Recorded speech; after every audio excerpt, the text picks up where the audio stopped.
Got him. Spec Ops: The Line is a third-person military-themed shooter with a focus on a dark and mature narrative, which follows a squad of Delta Force operators into Dubai on a rescue mission. The setting of Dubai really influences the style of combat in Spec Ops: The Line. The unique architecture that's there does some really interesting things with our combat space.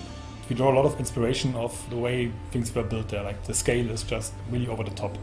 And as an art team, we use that to translate it into our game environment. So all the spacing is bigger, everything is a little bit more grand and spectacular. The city's been covered with millions of tons of sand. It really provides sort of a very new and fresh combat experience.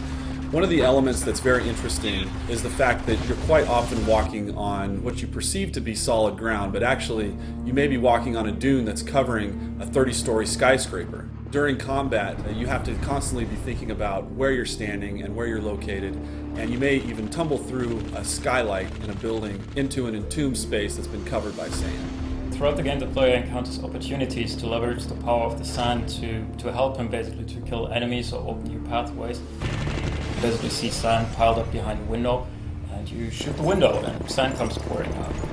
So there's a number of locations in the game where out of the narrative grew an opportunity for us to let the player make a choice. This is a test. Yes, it is. The civilian on the right stole water. A capital offense. The soldier on the left was sent to apprehend him, which he did, killing the man's family in the process. So these are not binary choose A to do the good thing or choose B to do the bad thing types of choices that are presented to the player. When you make a decision in the game, what we wanted to achieve is that you sit there and you really question your own moral and you question your own values. Wow. What happens in Dubai stays in Dubai. After a battle in Spec Ops: The Line, there's rarely a situation where all of the enemies are dead. They're typically laying on the battlefield, bleeding out in horrific pain and agony. The player can choose to react to that in a number of ways, and one of the ways that he can do that is by utilizing executions and executing those enemies. Since Spec Ops: The Line is a realistic shooter and you're up against humans with guns, it was always very important for us to make sure that there is enough variety in gunplay and in enemy behavior. So we created all those different enemy types to make sure that there's always enough variety and fun to fight those guys. It was too close, Walker! Take this guy out! Is that all of them? I think we're clear. What about the civilians? 33rd get away with any of them? Yeah, they did.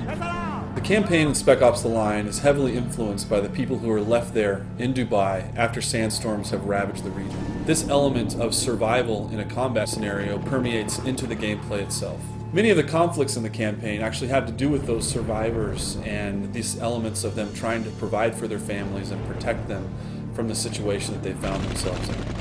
This element of civilians being found in the middle of combat scenarios adds a lot of tension to the combats in Spec Ops: The Line. The CIA doesn't start when it can't finish. Well, now's the time to prove it, because I'm not telling you shit.